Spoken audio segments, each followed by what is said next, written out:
Good morning, everybody. I am so glad to be here with you this morning for story time. Once again, we're going to remain online for just a little while longer, just until it's safe enough for you guys to sit on the carpet with me again. And I hope that is soon, but if not, we're going to stay here, and I'll be here every Saturday with you, just like before.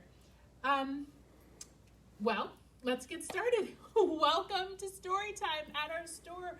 We're so glad you came to read and explore. Now open your eyes and turn up your ears, because you never know who or what will appear. As always, I'm Miss Dearsha, your storyteller for the day, and I am going to read to you a special book today because tomorrow is a very special day. Do you know what tomorrow is? If you said Mother's Day, you got it correct. And today I thought I would read to you, it's a little bit of an older book, but it's one of my favorite Mother's Day stories, and it's called A Chair for My Mother. And this is coming to you from Penguin Random House. I hope I got that right. No, excuse me. This is HarperCollins. And the author and illustrator of this book, which means she wrote the words and drew the pictures, is Vera B. Williams. And it even won an award. It's such a special book. So how about we get started? A Chair for My Mother. There's our title page. There's a little money jar down there. It's got coins in it. I wonder what that's all about. And this is what's called a dedication, when somebody dedicates the book to someone. It says, "To the memory of my mother, Rebecca Porringer Baker." So this is Miss Vera Williams, the author's mother. She's wrote this story for her. All right. Blue Tile Diner. My mother works as a waitress in the Blue Tile Diner. After school sometimes, I go to meet her there. Then her boss, Josephine, gives me a job too. I wash the salt and peppers and fill the ketchups. One time, I peeled all the onions for the onion soup. When I finish, Josephine says, "Good work, honey," and pays me. And every time I put half of my money into the jar. I think I missed a page, guys. No, I didn't. Here we go. It takes a long time to fill a jar this big. Every day when my mother comes home from work, I take down the jar. My mama empties all her change from tips out of her purse for me to count. Then we push all the coins into the jar. Sometimes my mama's laughing when she comes home from work. And sometimes she's so tired she falls asleep while I count the money out into piles. Some days she has lots of tips, and some days she only has a little. Then she looks worried.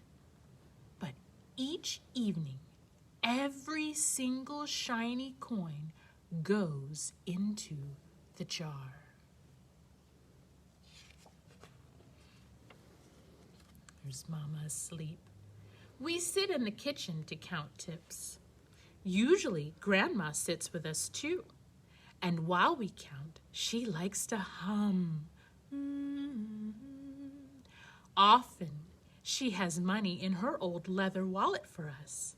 And whenever she gets a good bargain on tomatoes or bananas or something she buys, she puts by the savings, and they go into the jar.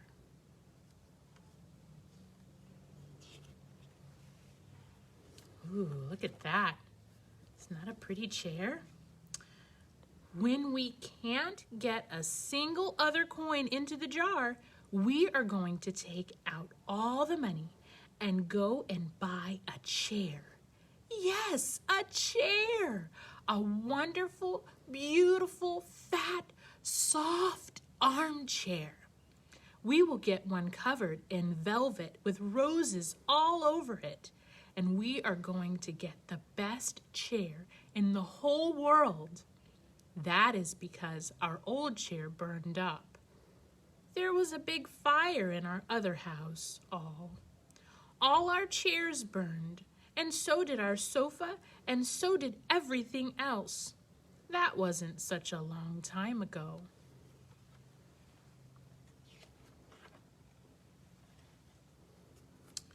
My mother and I were coming home from buying new shoes. I had new sandals. She had new pumps, another word for high heels. We were walking to our house from the bus, and we were looking at everyone's tulips. She was saying she liked red tulips, and I was saying I liked yellow ones. And then we came to our block. This is a memory she's remembering back. Oh, look at all of that. Right outside our house stood 2 big fire engines. I could see lots of smoke, and tall orange flames came out of the roof. All the neighbors stood in a bunch across the street. Mama grabbed my hand and we ran. My Uncle Sandy saw us and ran to us.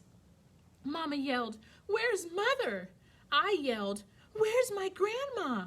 My Aunt Ida waved and shouted, "She's here, she's here, she's here."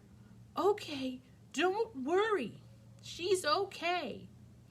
Grandma was all right, and our cat was safe too, though it took a while to find her.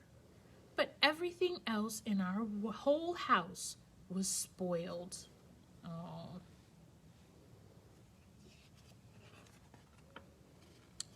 Look at that.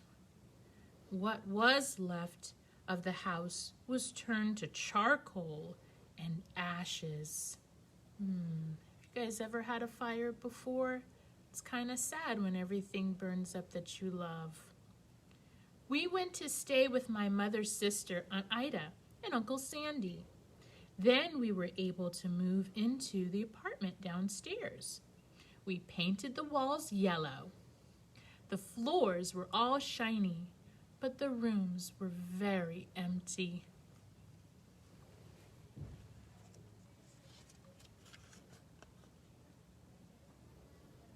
Well, the first day we moved in, the neighbors brought pizza and cake and ice cream. And they brought a lot of other things too. The family across the street brought a table and 3 kitchen chairs. The very old man next door gave us a bed from when his children were little. My other grandpa brought us his beautiful rug. And my mother's other sister, Sally, had made us red and white curtains. Mama's boss, Josephine, brought pots and pans, silverware and dishes. My cousin brought me her own stuffed bear. Everyone clapped when my grandma made a speech. "You are all the kindest people," she said, "and we thank you very, very much. It's lucky we're young and can start all over." Wow, what a neighborhood that came together. It's kind of like our community coming together. Ooh, look at that jar. It looks really full. That was last year, but we still have no sofa and no big chairs. When Mama comes home, her feet hurt. "There's no good place for me to take a load off my feet," she says. When Grandma wants to sit back and hum and cut up potatoes, she has to get as comfortable as she can on a hard kitchen chair. So that is how come Mama brought home the biggest jar she could find at the diner, and all the coins started to go into the jar. Now the jar is too heavy for me to lift down, and Uncle Sandy gave me a quarter. He had to boost me up so I could put it in. It's a pretty full jar. You think they're going to go get a chair? You guys are doing such a great job listening. This is a longer story. After supper, Mama and Grandma and I stood in front of the jar. Well, I never would have believed it, but I guess it's full, Mama said. My mother brought home little paper wrappers for the nickels and the dimes and the quarters. I counted them all out and wrapped them all up. On my mother's days off, we took all the coins to the bank. The bank exchanged them for $10 bills. Then we took the bus downtown to shop for our chair. Look at that. Guess they're at the bank getting their coins changed out. We shopped through furniture stores. We tried out big chairs and smaller ones, high chairs and low chairs, soft chairs and hard ones. Grandma said she felt like Goldilocks in the Three Bears, trying out all the chairs.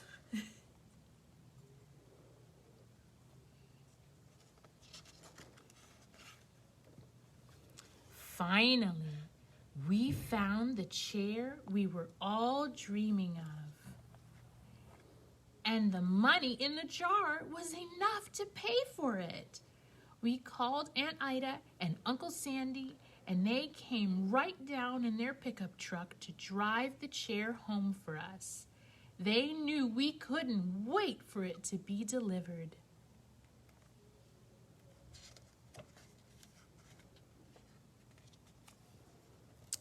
I tried out our chair in the back of the truck.